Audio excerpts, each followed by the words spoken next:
Hello, नमस्कार दोस्तों। फ़िलहाल अभी तक तो मैंने इस चैनल पे अपना कोई भी वॉइस नहीं दिया है किसी भी वीडियो में। बट रिसेंटली मुझे पता चला है कि वॉइस ना देने पे मोनेटाइजेशन में दिक्कत आ सकती है, इसीलिए मैं अपना वॉइस डालने की कोशिश कर रही हूँ। तो प्लीज़ मेरा सपोर्ट कीजिएगा और अगर वॉइस अच्छी ना लगे तो कृपया इग्नोर कीजिएगा। तो चलिए आगे बढ़ते हैं हमारे शेमलेस लव के एपिसोड 44 के साथ।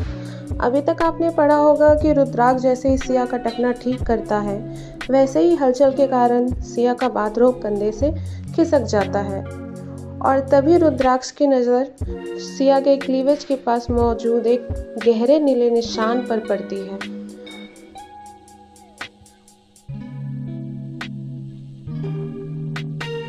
रुद्राक्ष जैसे ही उसे छूने की कोशिश करता है, सिया घबराकर पीछे हटती है और संतुलन बिगड़ने से दोनों बेड पर जा गिरते हैं।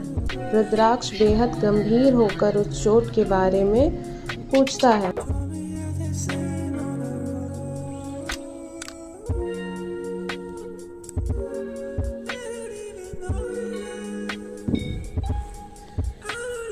सिया डर जाती है क्योंकि वह निशान उसी होटल वाली रात का लव बाइट था।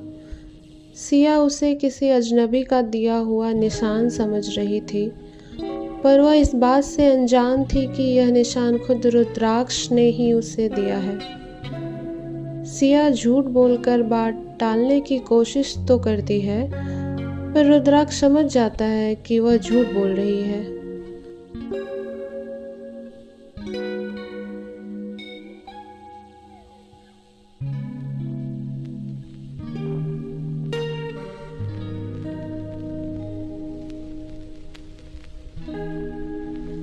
और वह फिलहाल बात वहीं छोड़ देता है। अचानक रुद्राक्ष खड़ा होता है और गंभीर माहौल को बदलते हुए सिया को बताता है कि आज उसका कॉलेज में टेस्ट है।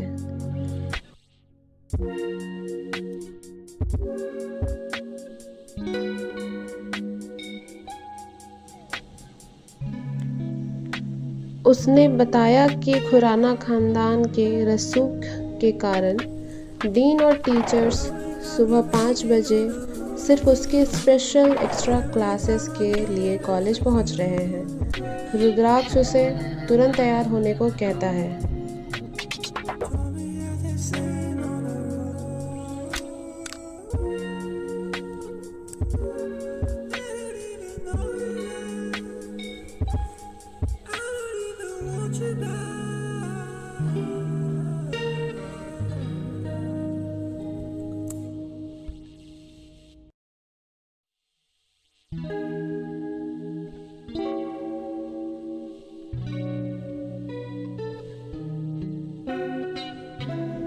यह सब सुनकर सिया दंग रह जाती है।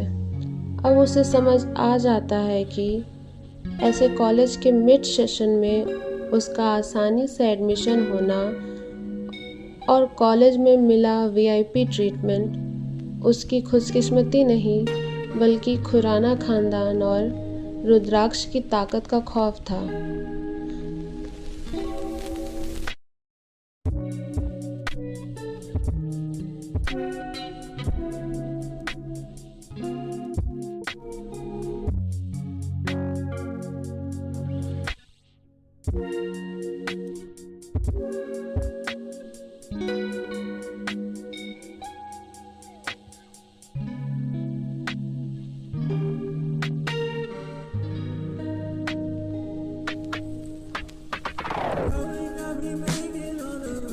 चलिए अब आगे बढ़ते हैं।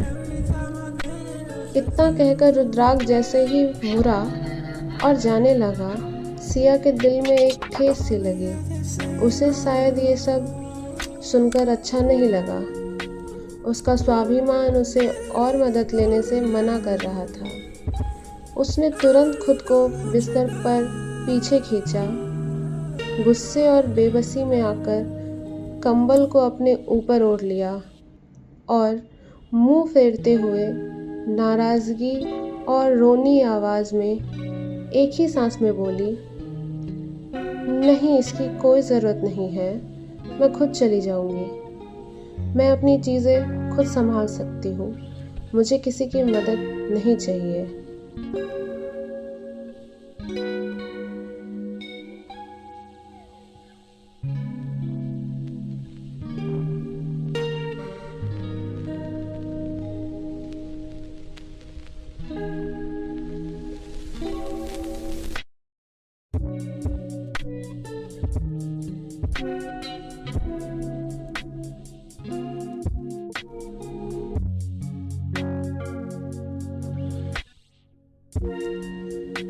सिया की बात सुनते ही रुद्राक्ष के कदम वहीं रुक गए। कमरे में एक सन्नाटा छा गया। उसने पीछे मुड़कर कंबल में छुपी सिया को देखा। उसके चेहरे पर एक हल्की मुस्कान आई। वह कुछ पलों के लिए बिल्कुल शांत खड़ा रहा, मानो सिया की इस जुर्रत को तौल रहा हो। फिर उसने धीरे से अपना हाथ अपनी पैंट के जेब में डाला, अपनी गहरी आंखें सिया पर टिकाई और भारी आवाज में कहा, ये मेरा हुक्म है सिया, मेरे हुक्म को टाला नहीं जाता। ये बात अपने इस पिद्दी से दिमाग में बैठा लो।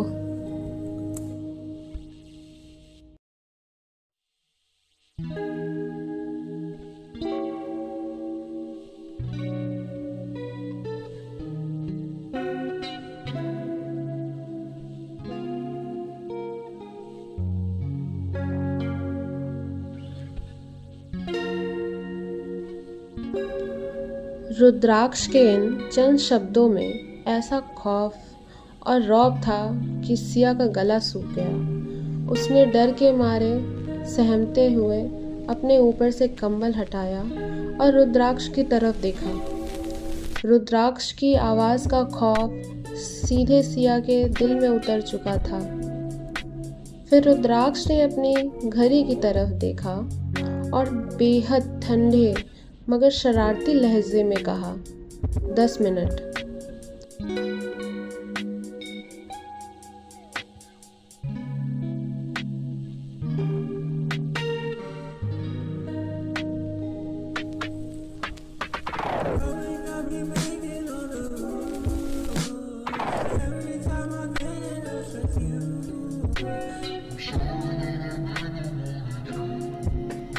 सिया ने सकपकाते हुए कहा, क्या?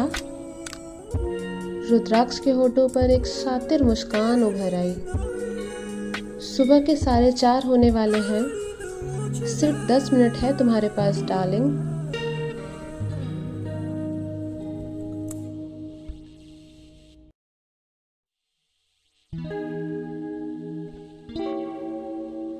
अगर तुम 4:40 तक इस कमरे से बाहर मेरे सामने नहीं आई तो 11वें मिनट में मैं खुद इस कमरे में आ जाऊंगा और तब तुम्हें तैयार होने का मौका नहीं, सीधे मुझसे उलझने की सज़ा मिलेगी, समझी?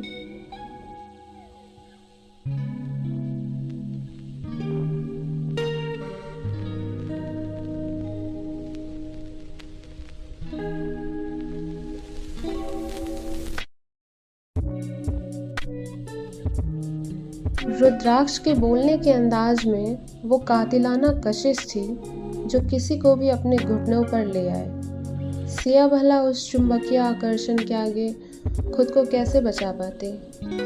रुद्राक्ष को इतने करीब पाकर सिया के दिल की धड़कनें फिर से बेकाबू हो गई। उसने मदहोशी में बस अपनी गर्दन हिला दी, लेकिन रुद्राक्ष को सिर्फ गर्दन हिलाना मंजूर नहीं था। उसकी नजरें सिया के गुलाबी होठों पर टिक गई।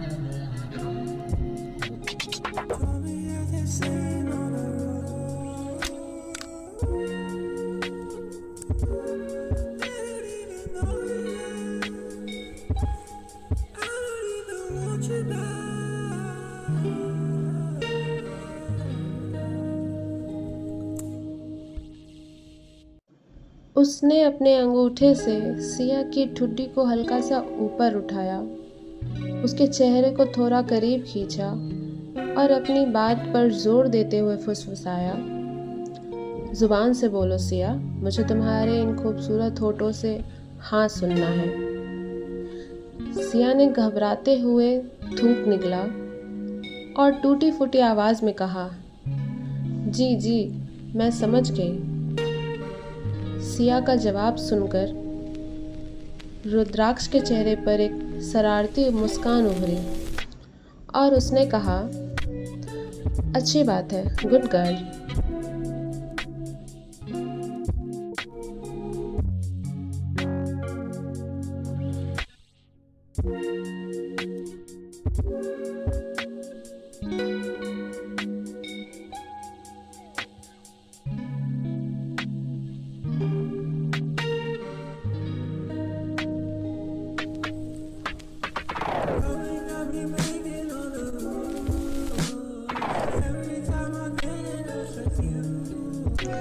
उसने जाने से पहले सिया के गालों को अपनी उंगलियों से धीरे से छुआ, मानो कोई करंट छोड़ दिया हो, और बिना पीछे मुड़े कमरे से बाहर निकल गया। लेकिन सिया जानती थी कि यह राहत सिर्फ 10 मिनट की है। उसके पास सोचने का वक्त नहीं था। वह बरबराती है। रुद्राक्ष खुराना जो कहता है वो करता है। अगर वो 11वें मिनट में अंदर आ गया तो पता नहीं वो मेरे साथ क्या करेगा। जैसे ही उसके जूतों की आवाज़ दूर हुई, सिया की जान में जान आई। उसने राहत की एक लंबी सांस ली।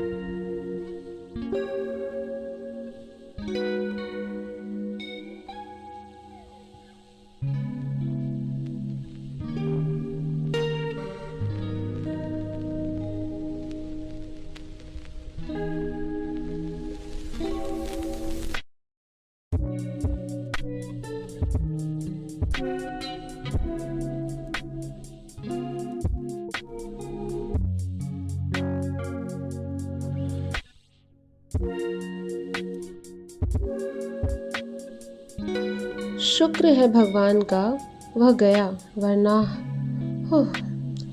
रुद्राक्ष के जाते ही सिया तुरंत अपने बिखरे बालों को संभालते हुए दरवाजे की तरफ भागी और बिना एक पल गवाए कुंडी चढ़ाई और दरवाजे को अंदर से लॉक कर लिया। उसका पूरा शरीर अभी भी उस छुअन के रोमांच में कांप रहा था। वह दरवाजे से अपनी पीठ सटाकर वहीं खड़ी हो गई और आंखें बंद कर धीरे धीरे नीचे की तरफ फिसलने लगी, अपने दोनों हाथों से अपने दहकते गालों को छिपाते हुए। और फिर अपना सिर पकड़कर वह रुद्राक्ष के इस मदमस्त करने वाले बर्ताव के बारे में सोचने लगी। उसका दिल जोरों से धड़क रहा था। सिया ने खुद से ही बरबराते हुए कहा, हे भगवान, उसका नाम रुद्राक्ष खुराना नहीं बल्कि हिटलर होना चाहिए था।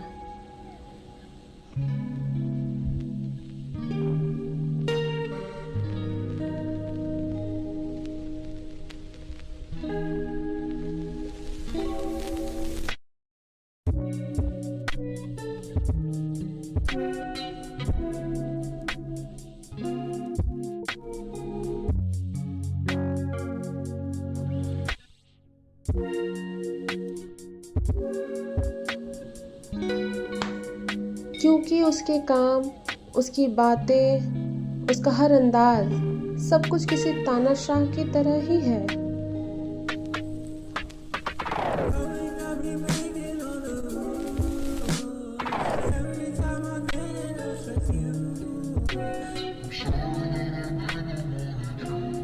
मैंने अपनी पूरी जिंदगी में इतना हावी होने वाला इंसान कभी नहीं देखा। वह हमेशा मुझे बस हुक्म देता रहता है। और सबसे अजीब बात तो यह है कि मैं कभी उसके हुक्म के खिलाफ आवाज़ भी नहीं उठा पाती। ऊपर से यह आदमी मुझे बार बार डार्लिंग क्यों कहता है। हे भगवान, मैं कहाँ फंस गई हूँ।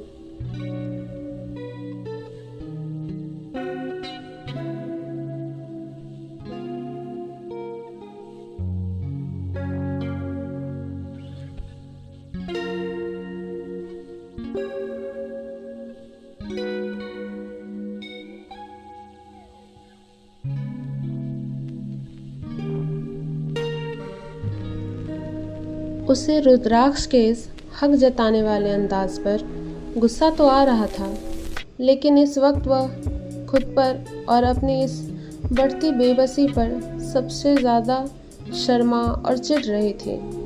सिया भी अपने ख्यालों के जाल में उलझी ही हुई थी कि अचानक उसकी नज़र दीवार घड़ी पर पड़ी। घड़ी की टिक टिक ने उसे याद दिलाया कि उसके पास वक्त बहुत कम है। धत तेरी, मेरे पास सिर्फ 10 मिनट थे। 2-3 मिनट तो अभी ही बीत गए। जल्दी कर सिया, वरना उस हिटलर पर पूरा भरोसा है कि वह समय का पक्का है। ठीक है, 11वें मिनट में वो अंदर आ जाएगा, भले ही उसे दरवाज़ा तोड़ कर ही क्यों ना आना पड़े।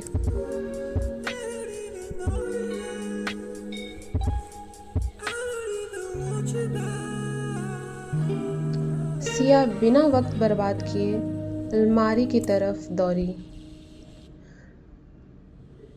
डर और घबराहट के मारे कांपते हाथों से उसने कपड़े निकाले और फटाफट तैयार होने लगी, क्योंकि वह जानती थी कि रुद्राक्ष खुराना जो कहता है वह हर हाल में करता है।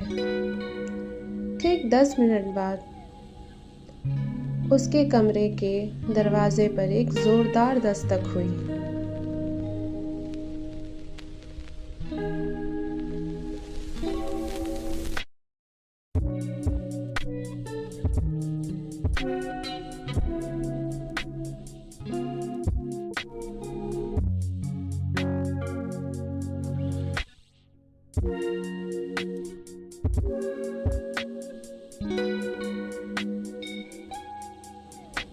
आवाज़ सुनते ही सिया ने दौड़कर दरवाज़ा खोल दिया। उसे लगा था कि सामने खुद रुद्राक्ष खुराना खड़ा होगा और अपनी ठंडी डरावनी नज़रों से उसे घूर रहा होगा, लेकिन जब उसने सामने देखा तो वहाँ रुद्राक्ष नहीं बल्कि घर का एक नौकर खड़ा था। नौकर ने सिर झुकाकर बड़े अदब से कहा, मैम, सर ने आपको नीचे बुलाया है। सिया ने कहा, ठीक है, मैं तैयार हूँ। सिया ने गहरी सांस ली और खुद को संभाला और उस आदमी के साथ सीढ़ियों से नीचे उतरने लगी। उसका दिल जोरों से धड़क रहा था कि नीचे उसका क्या इंतज़ार कर रहा है।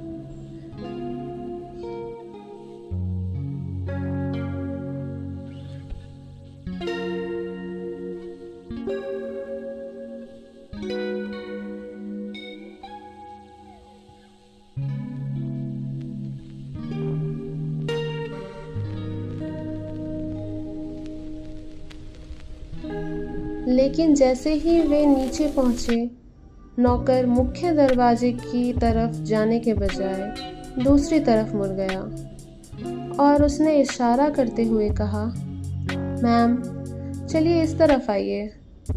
नौकर की बात सुनकर सिया अचानक ठिठक गई। उसके मन में कई सवाल कौंधने लगे।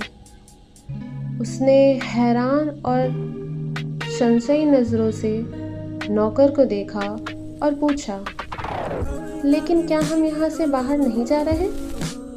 रास्ता तो उस तरफ है ना, फिर इस तरफ क्यों?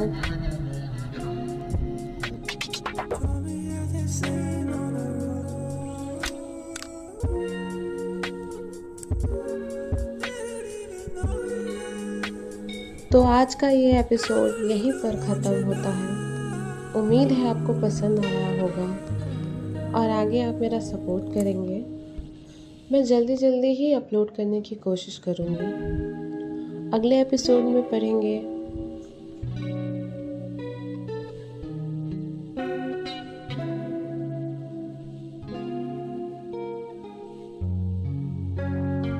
तो क्या सिया फिर से किसी मुसीबत में फंसने वाली है?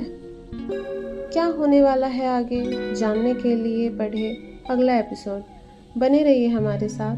कहानी अच्छी लगी तो लाइक करें और अगले भाग के लिए सब्सक्राइब करना ना भूलें। धन्यवाद। Bye bye.